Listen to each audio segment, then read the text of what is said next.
Welcome to a show about things you can see without going far, and a lot of them are free. If you thought there was nothing in the old heartland, you ought to hit the blacktop with these fools in a van. Look out, they're driving hard, checking out art in their own backyard.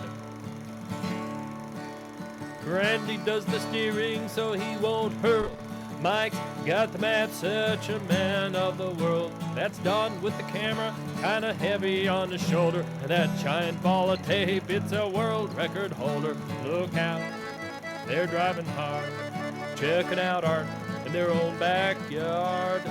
Look out, they're driving hard, checking out the world in their own backyard. Checking out the world in their own backyard.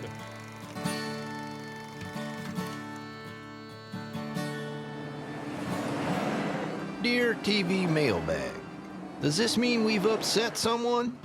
Hi, Don the cameraman here.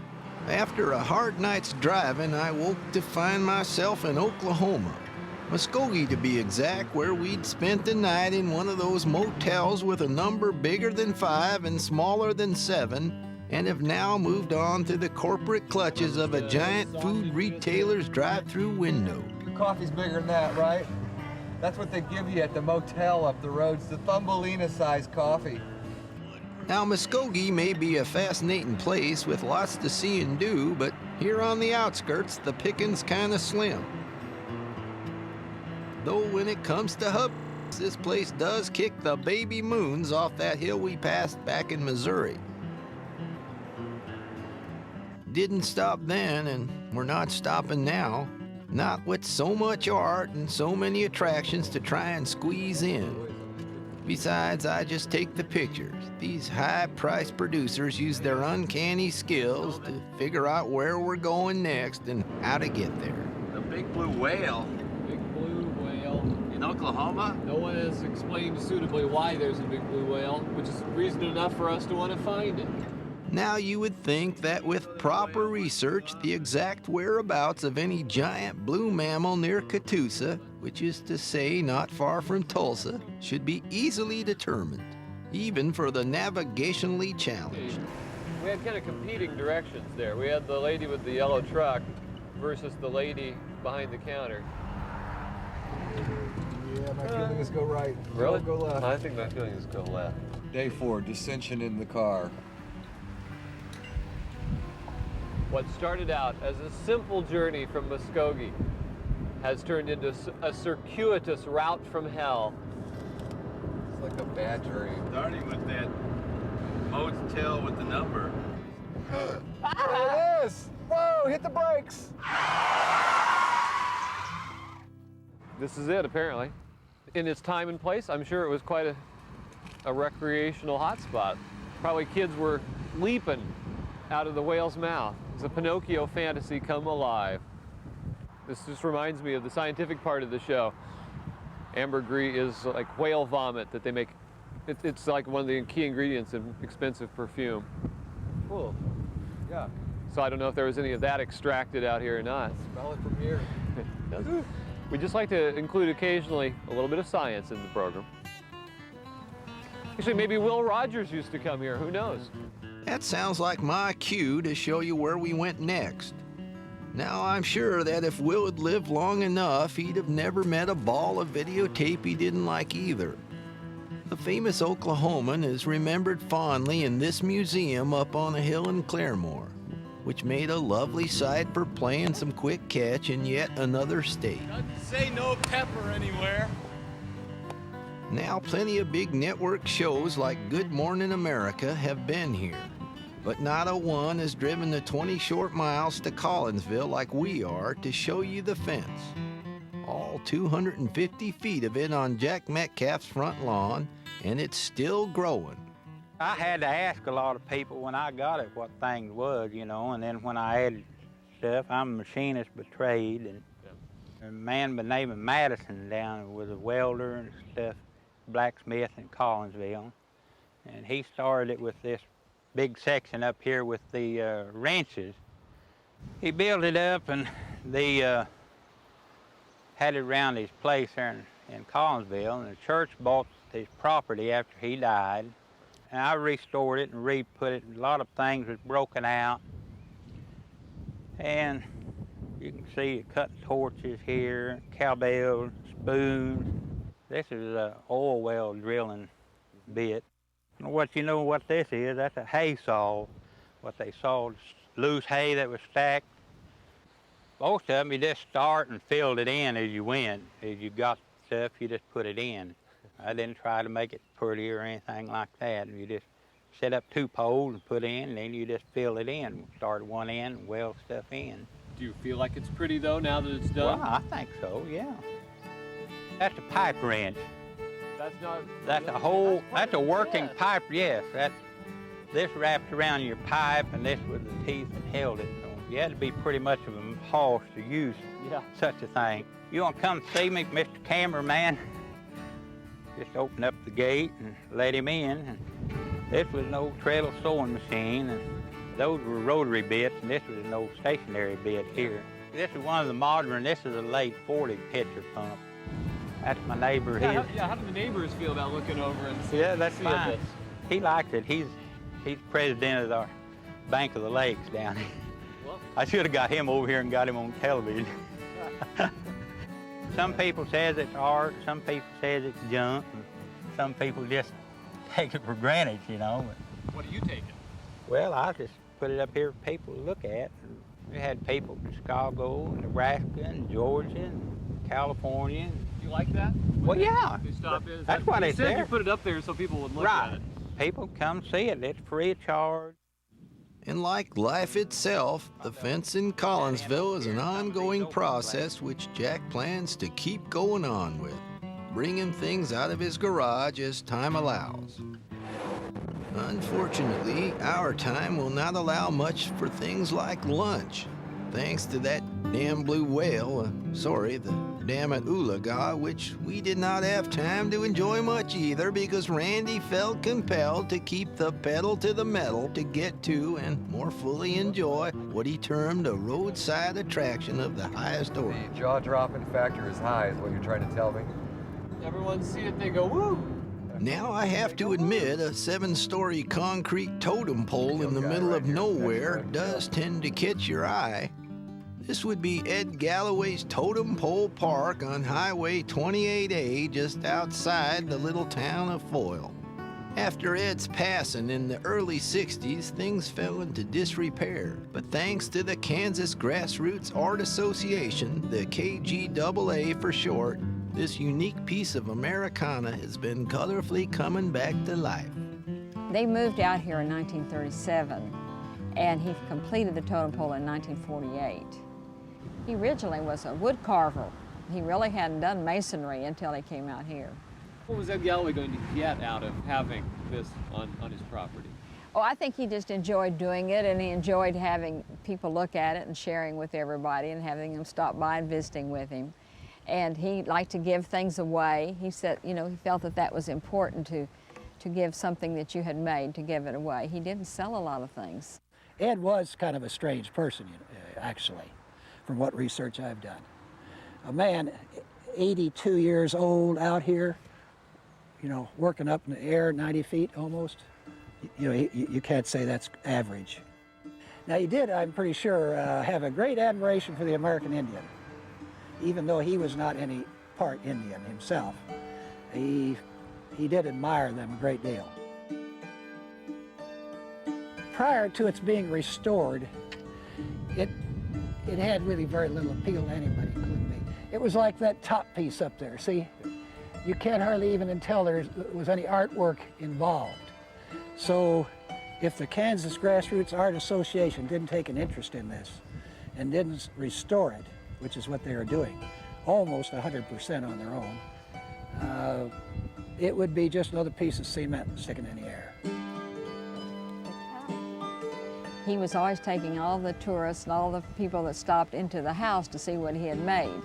And his wife said, why don't you build something to show and tell your own things in another place so I can keep my house to myself. And so he built the fiddles then, and had the fiddles hanging out there, a lot of other things that he made, furniture and pictures and carvings.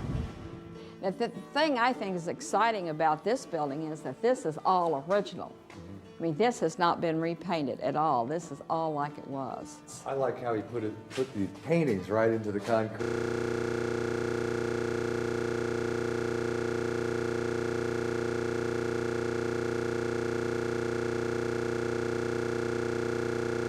A stovepipe, isn't that neat? Right in the tree branch. I mean, he just was creative as heck.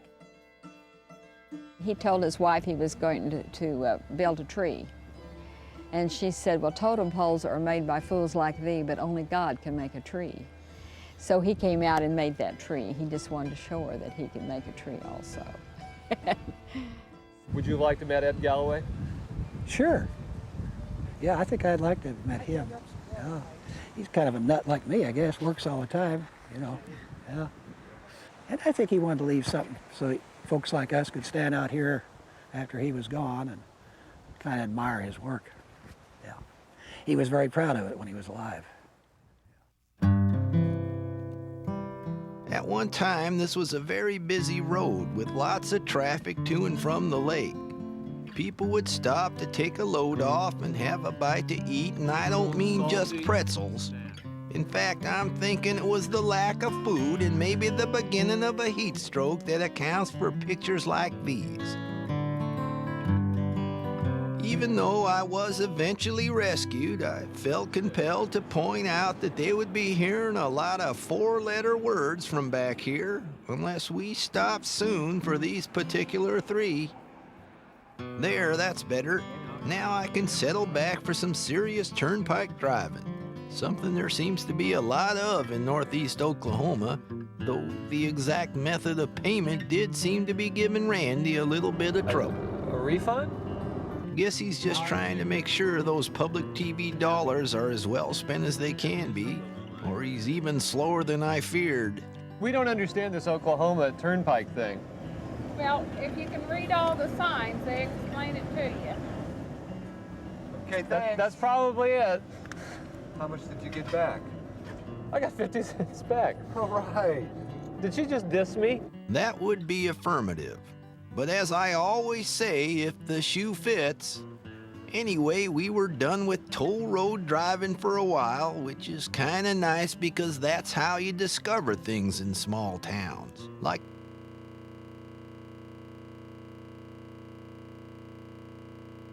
even though I get the feeling they don't want you to get too excited about it here. Now the day was racing to a close and we were chugging to the north with everything looking perfectly normal until we hit the piles of pitcher. Chat piles, they call them, left over from the mines that ravaged the land till it looked more or less like the surface of the moon, or at least where I think they faked that landing. We were too late for the museum, but this whole town is a kind of museum, and after seeing what Jack had built, we figured it best to keep on heading straight for the Kansas state line. Just past it on what used to be Route 66 in the tiny town of Riverton, we found the welcoming lights of Eisler's Grocery, still doing much the same kind of thing it was in 1926 when the Mother Road opened right next to it. And the owner knows all the words to the song. If you ever plan to motor west, travel my way, take the highway, that's the best. I think it's not like we planned to do this.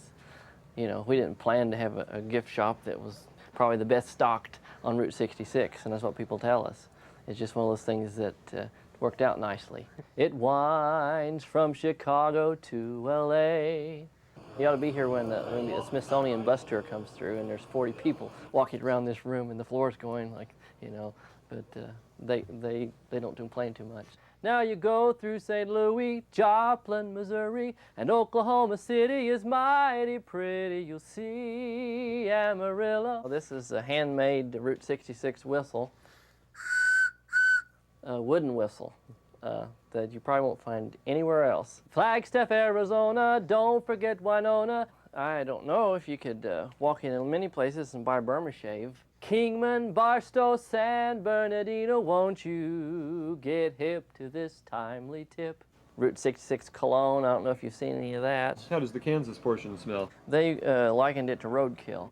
when you make that California trip. Get your kicks on Route 66. You're neither one of those guys. Oh, those are my cousins. So Yeah. I'm better looking than they are. Get your kicks on Route 66. Now, in a perfect world, we know it was time to call it a day. But oh my aching shoulder, these guys never know when to quit. What about that spook light? I've been there. Believe me, if you don't know where you're going, you'll never find it. That is no joke. 'Cause I can take you down there and lose you nothing flat. I don't suppose it takes a genius to figure what happens next. See me, scare me. As spook lights go, this one's got a long history of spooking people in 4 different states. Whether it's swamp gas or some supernatural phenomena, no one's ever gotten a picture, so I don't suppose this high-tech picture-taking device will do much good. For the record, however, here's what we saw. Here's what we looked like seeing it. And finally, here's something I was truly glad to see. Though it may turn out to be the spookiest of them all, more about that in the morning.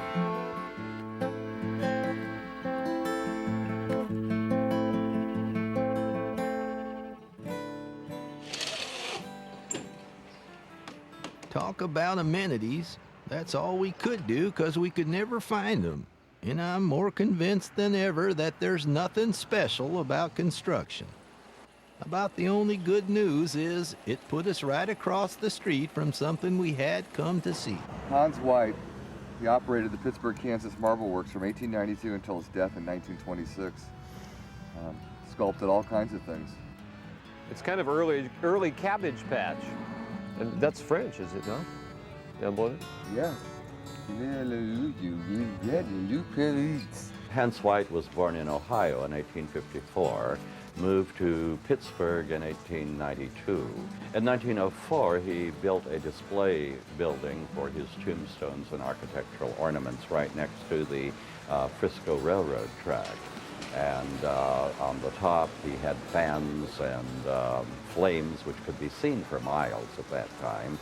And then over each of the window, he put portraits of people that people would find interesting.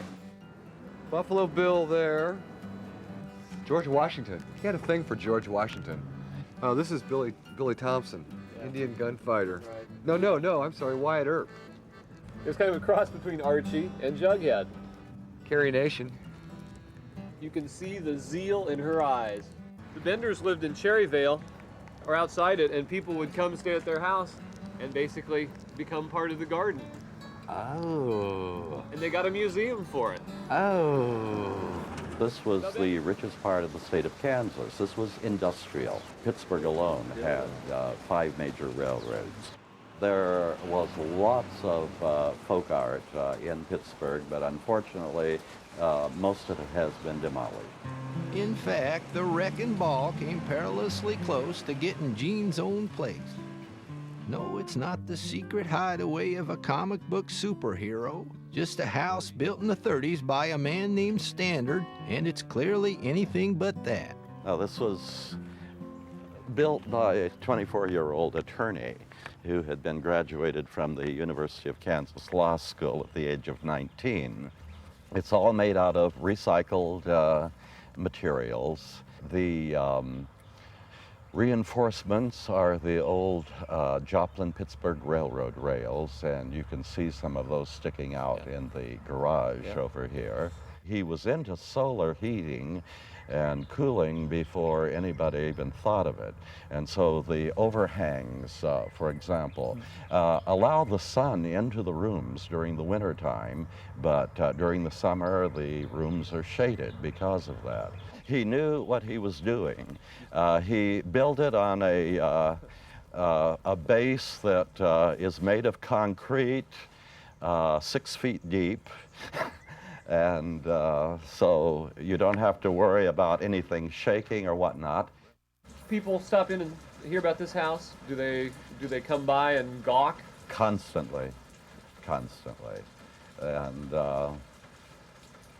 casual people that I've known back east get married and they come and say, can we spend our honeymoon with you? And so I have constant guests. We have never known anyone with a house that looked like a nun might wear it before. We've never known anyone with a train in his backyard either, like Pittsburgh's Johnny Marietta. Most of it's gone now, he says, but that makes him no less of a colorful character. You said your wife could accept that you would bring home trains. Yeah, you know, they never said a word, you know. If I come home, I said, well, I bought another car. She said, well, I guess we needed it, you know what I mean? I used to have a sign up here that said, Marietta Brothers Circus, you know. I've had elephants in this yard for my birthday. That's called a wigwag. Why's that? Wigwagging. Oh, hell. I always wanted to be a hobo. And if my mother went with me, I'd have probably been a hobo. I was just that much of a baby's boy. I'm the only man in the United States went to the circus and brought the whole circus home with me, 17 trucks. Watch where you walk, follow me. I guess the train fascinates me, but I don't like a coal train, because when you've seen one car, you've seen them all. You understand what I mean? I like to look at boxcar, freight car, rail car, tank car, and everything else. I go down to the railroad yard just to see a train go by, you know what I mean? But like I said, if you put my brains in canary, he'd fly backwards, you know what I mean? I used to come along here with a lantern and walk along here at night like I was somebody, you know. Yeah, I thought I was a railroad man. Oh, my gosh.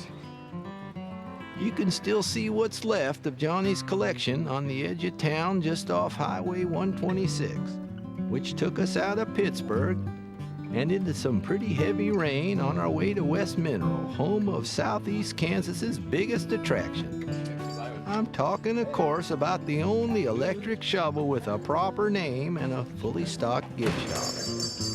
You don't let any free coffee or anything here too, do you? He's always trying to weasel a cup of free coffee. There's TV status or something. In 1962-63, it was the second largest electric shovel in the world. It was assembled on site about 11 miles from here. Whoa! Whoa!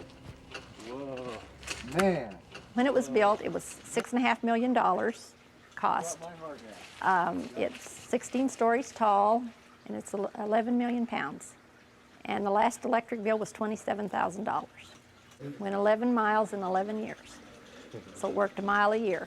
And they just left it here when they were done, or? Right, they couldn't, it would be too expensive to, they had to take it apart, which they couldn't do that, and so they just left it here. Kids, they come to Big Brutus and they fall in love. They just do, they love it.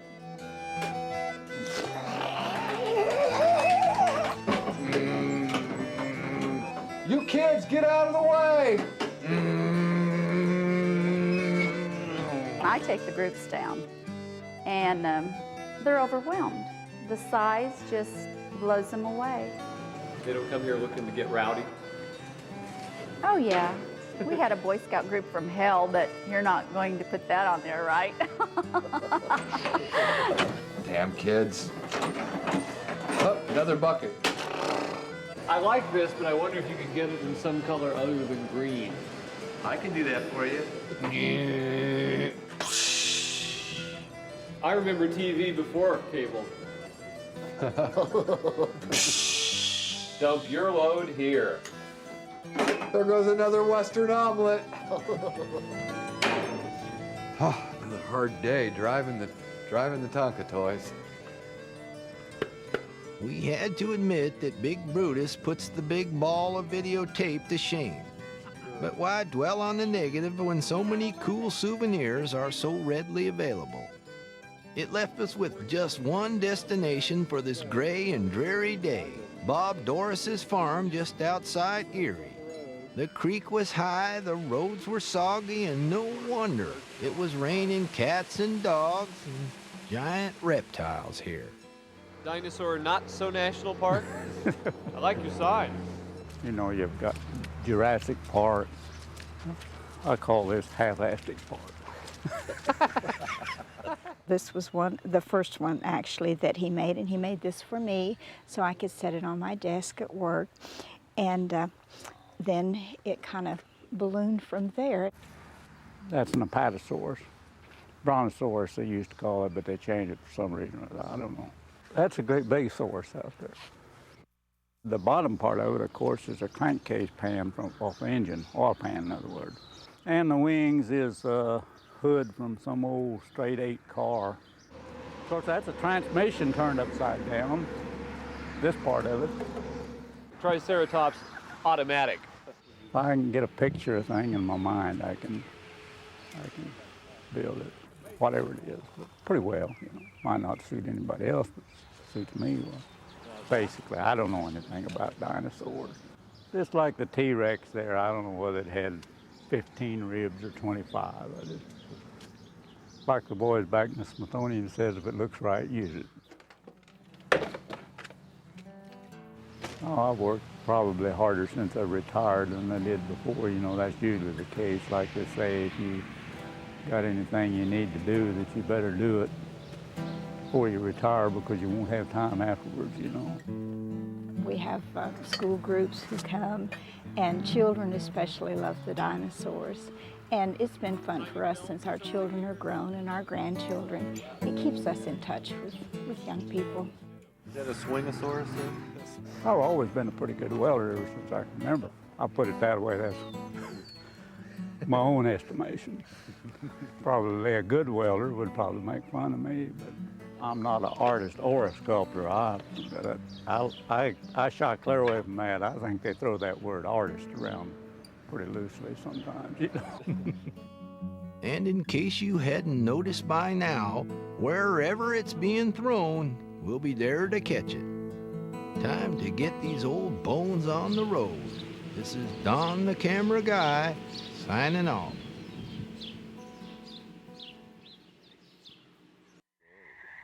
See anything? What is that? Did you see something? Describe to me what it looks like. It's about big around the bowling ball. Fire shooting out of the holes out of it, like red, green, yellow, and blue. Oh, I see a light. I wouldn't go too far. In fact, I'd get back up here and just stand put. Because you're 20 miles from the hospital. Well, this would be the place that we would see Elvis.